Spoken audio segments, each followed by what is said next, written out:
BRS MLA Jagadish Reddy మంత్రి కోమటిరెడ్డిపై fire అయ్యారు. అధికార మదంతో కోమటిరెడ్డి ఆటవికంగా ప్రవర్తిస్తున్నాడని ఆరోపించారు. భువనగిరి జడ్పీ చైర్మన్ సందీప్ రెడ్డిపై జరిగిన దాడిని ఆయన ఖండించారు.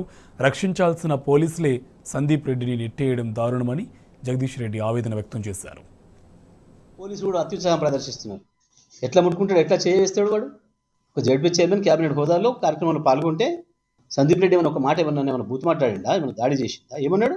మేము అనడం కాదు, మీరు మాట ఇచ్చిర్రు, మీరు ముఖ్యమంత్రి గారు ప్రజలకు మాట ఇచ్చిండ్రు, 10,000 కాదు 15,000 ఇస్తాం అన్నారు, రుణమాఫీ 2,09,000 తారీఖు చేస్తామని అన్నారు, మీరు అడిగిన దాన్ని, మీరు చెప్పిన దాన్నే మా కేటీఆర్ గారు మాట్లాడిండ్రు అన్నాడు. మొత్తం విన్నది, ప్రపంచం అంతా విన్నది, మీడియా చూసే వాళ్ళందరూ కూడా విన్నారు. ఒక అక్షరం కూడా ఏమైనా మా సందీప్ రెడ్డి గారు తప్పు మాట్లాడిందా? ఎందుకు వస్తుంది నీకు అంత కోపం?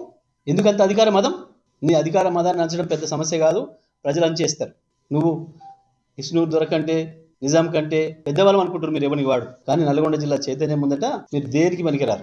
ఎన్నో 50,000 మెజార్టీ ఇచ్చారని లేసలేస నీరుతున్నావు. ఎక్కువ రోజులు పట్టదు తీసి అవతల పెట్టడానికి ప్రజలకి. ఇంత దుర్మార్గంగానా, ఇంత అహంకారంగానా, ఇంత ఆటవికంగానా? నీతో సమాన హోదా ఉన్న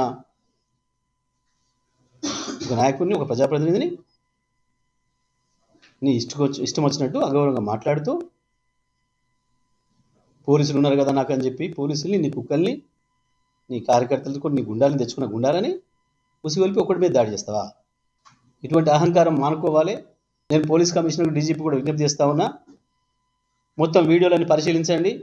తప్పుడు మాట మాట్లాడింది, దాడి చేసింది మంత్రి కార్యకర్తల, అనుచరుల, కింది స్థాయిలో ఉన్న పోలీసుల.